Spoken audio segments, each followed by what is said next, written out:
What is going on, Colts Nation? Welcome back to another episode of Bring the Juice. Your guys, Cody and Derek, back for another one, guys. Hey, you know what time it is? It is mock draft season, Derek.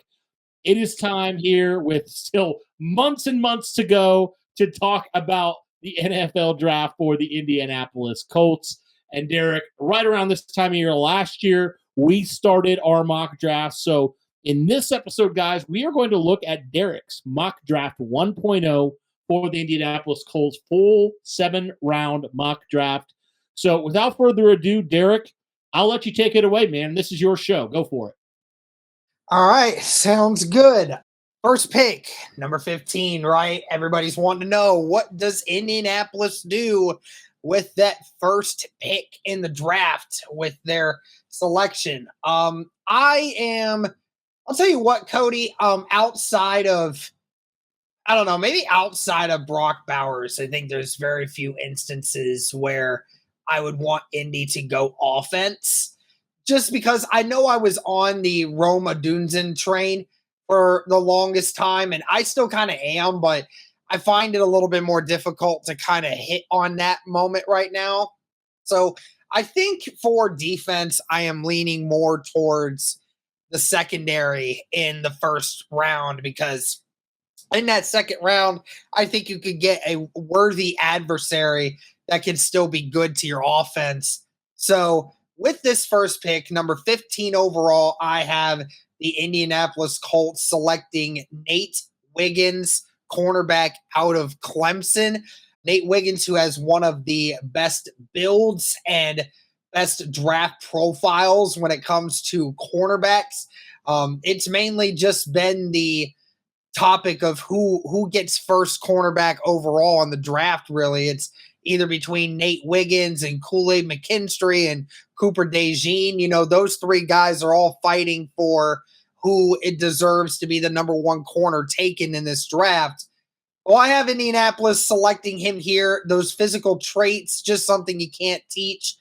He's got a lot of very good qualities in him. I think that as far as him being a poor tackler, I think that's something that, you know, you can train somebody to be a better tackler, but at the end of the day, I mean, some of the things that he's able to be with lockdown corner ability, I feel like that's something that Indianapolis desperately needs.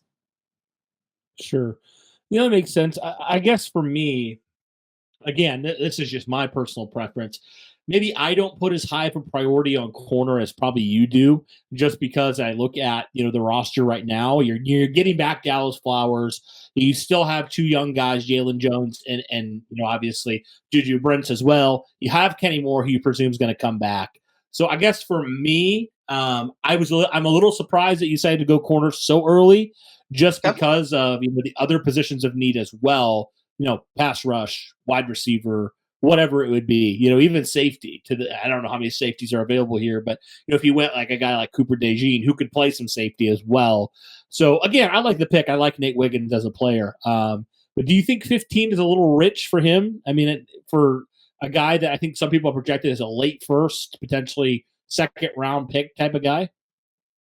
I think you could make that argument for just about any of these top guys. I mean, Kool-Aid McKinstry, I think, feel like maybe he isn't quite there. Maybe he would be the only exception to the rule. But outside of that, no. If you feel like you have that sort of guy there and you feel like you have to take him there, I totally get that. And, as far as some other positions of need, like you mentioned, I don't feel that there is an edge guy in this draft class that I'm willing to take on for that number 15 in order to take.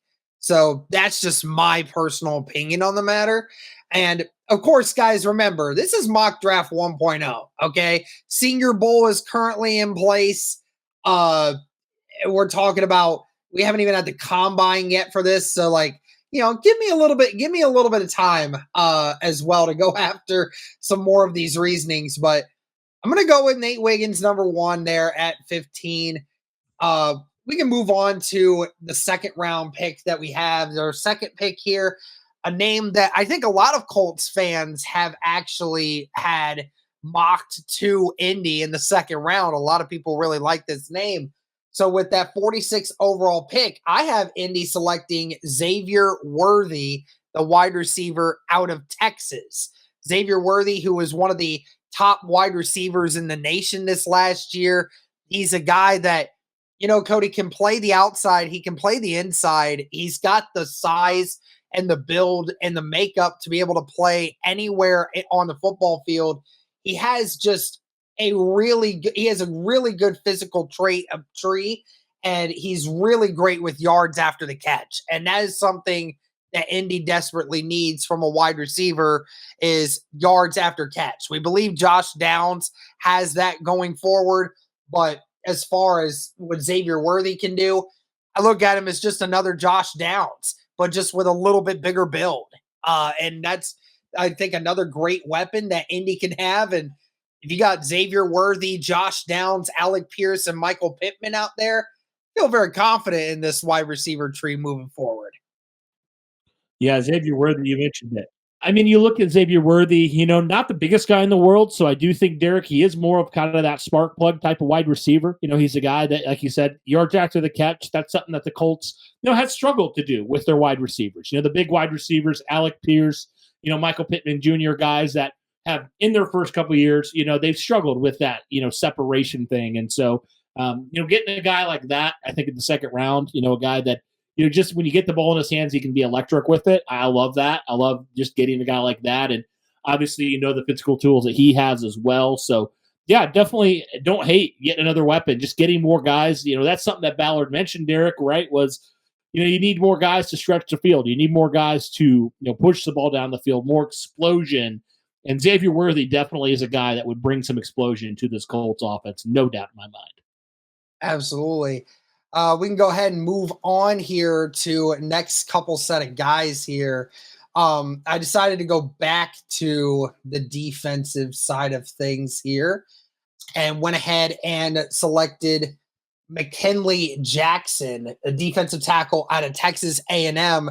And for me, what put this all up there, Cody, is the sheer size of McKinley Jackson. 6'2", 325 pounds. I mean, this is a unit of a man in the middle. And, who knows what's going to end up happening with, Grover Stewart in the next few years, even if you re-sign him.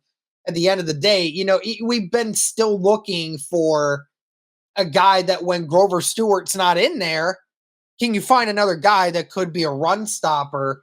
And it's kind of hard to dispute. I mean, just the sheer size of McKinley. I mean, he's bigger than a lot of interior offensive linemen that you see in the NFL. So this is a big dude to have to try to move around. And I have a feeling that it could definitely be a great backup option for Grover Stewart, maybe at that one tech, or maybe just a flat out guy in general who, ends up being a really good run stopper. Yeah, and we talked about, how that was a need for sure. Not necessarily as a starter, but you mentioned it, a guy, that you feel like you can throw in there and he can be really good against the run. And that's just something you really miss when Grover was forced to miss time. And not to mention Grover's getting up there in age. He's 30 plus years old now and he's not getting any younger. And so how many more years of elite play does he have left? I'm not sure. I think he still has a good number, but it doesn't hurt to have kind of a backup option there for sure. So I definitely like that. Although it's not necessarily like a top need, I think it's if he's the best player available at that point, you take a guy like that and you feel a lot better about that interior defensive line and you solve a depth issue immediately. And you know how much the Colts like to rotate guys in. So, that's definitely a huge, huge thing to just have another guy that can help you when it matters. And especially, Derek, if you're trying, you're playing in the conditions, you're going to, Kansas City or whatever, you're looking to go in the playoffs, you got to be able to stop the run. Like you have to be able to do that. Especially in, those poor conditions, potentially, nasty conditions at times, you need to be able to grind those out. So getting another lineman in there like that for sure. What do you have here in round number 4? Yep, we can keep on going here. I did have a little bit of a trade midway through the 4th round. It allowed me to secure another 4th round pick to go along with it, but that's all right. It really wasn't much more than that. But with my next pick here, I have the Colts selecting Leeden Robinson, a guard from Texas A&M as well. I have a feeling with this one that the Colts are going to want to attack the interior offensive line help. We saw last draft, Cody, that they, proceeded to try to get a bunch of tackle depth. It didn't necessarily go great for them per se, but it is one of those situations where you do need some interior depth because you don't really know what you're going to, if you don't know if you're going to bring Danny Pinter back, and who knows how they're going to attack that in free agency. So I'd like to think that they would go with some interior offensive line depth, and Leeden Robinson was the best guy that I could get at that moment in time. 6'4", 311 pounds. The dude is a little bit of an athlete, so I think that would end up being a solid pick here. Yep, you need more depth on that interior. You talked about it. You're really one injury away from who the heck's playing guard for you. So yeah, definitely would think that's a great option there for the Colts to just get more depth on that interior. So I like that. I like getting more edge or more offensive interior help there. All right, let's go ahead and keep moving here. Next pick, I have the Colts selecting another wide receiver here, Cody. And this is just going to be, guys competing. And I have them selecting Brendan Rice, wide receiver out of USC. Last season with USC had 45 catches for 791 yards and 12 touchdowns, averaged almost 18 yards a catch. So, I mean, there wasn't a ton of production from Brendan Rice when it came to overall catches, but it showed you when this guy got the ball in his hands, he did a lot with it. I mean, he runs a sub 4.4, has a fantastic overall average physical grade. He's got good height, and he just reminds me a lot of Alec Pierce in that regard, where you may not see a million receptions, but when he does touch the ball, I mean, you're getting 18 yards per catch. So, I mean, that's pretty good for a guy that doesn't get, those 70, 80 catches a season for their team. So I really like this one. Awesome. Yep, I love it. Just get more wide receiver help, get more explosion. Love it. All right, the next one. And this one's definitely going to be, I would say, have the surprise factor. And I have the Colts selecting Joe Milton, quarterback out of Tennessee. I have them selecting him as a backup quarterback for Anthony Richardson moving forward. Now, I mean, Cody, we all know what Joe Milton can do. I mean, the arm talent of Joe Milton is second to none.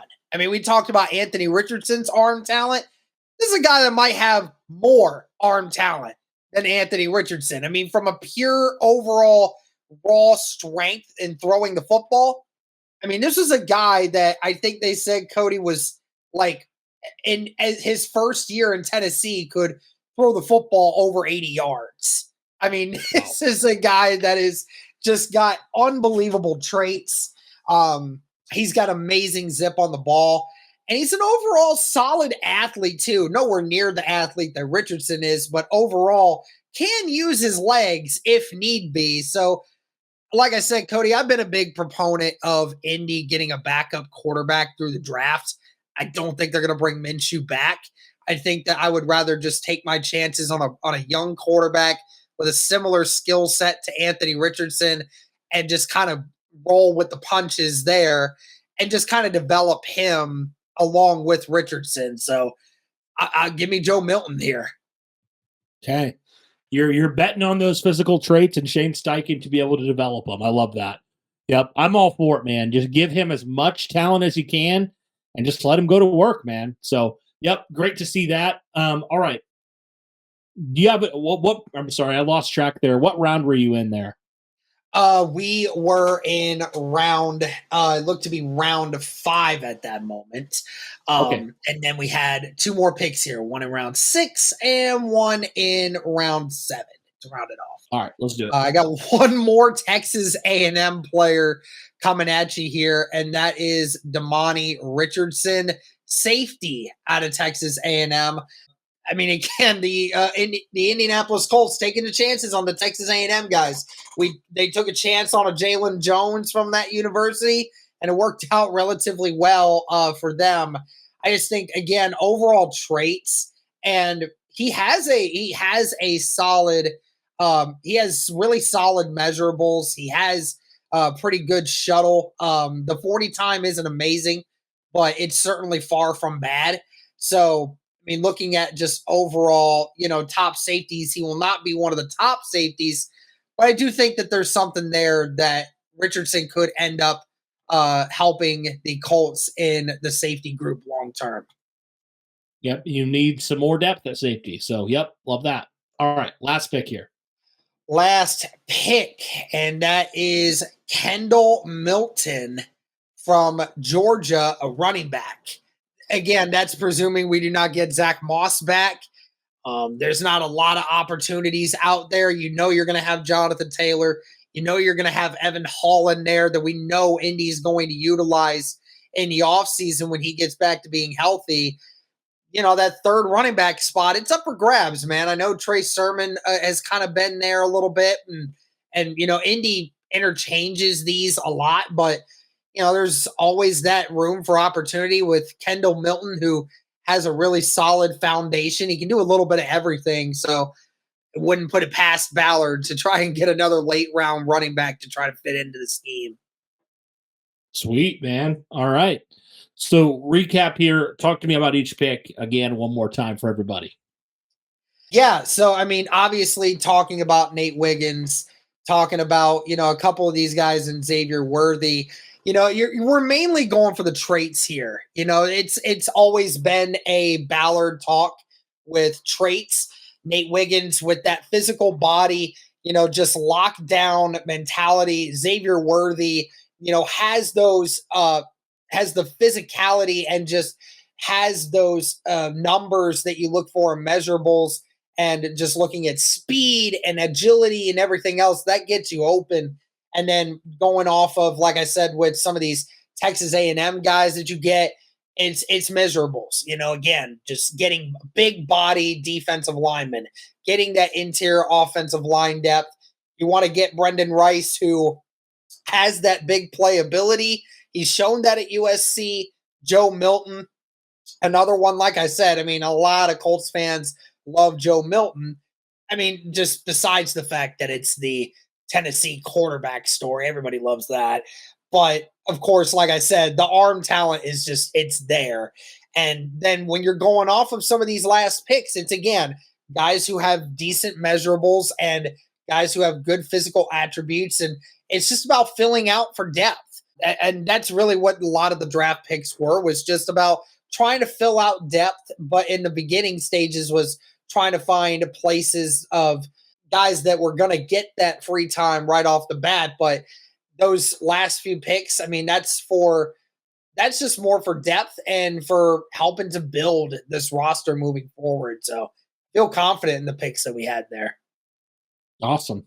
Well, guys, let us know your thoughts on Derek's mock drafts 1.0. Did you like the mock draft? Would you pick other guys? Let us know all those things. Again, guys, this is February, so there's still a lot of things to happen. Like you mentioned, the combine, is still upcoming. Things like that. All that stuff still coming up. Pro days, everything like that, still coming up here. So definitely, we're going off of this a little bit blind in certain ways because there's still things we don't know. But let us know your thoughts, guys, overall on this first attempt at a mock draft. And do you like the mock draft? Do you not? Like Derek said, go easy on him. I'm sure you guys won't go easy on him or me. So we're just prepared for that, and that's okay. But other than that, guys, that'll do it for this one. Thank you so much for tuning in. And as always, guys, go Colts.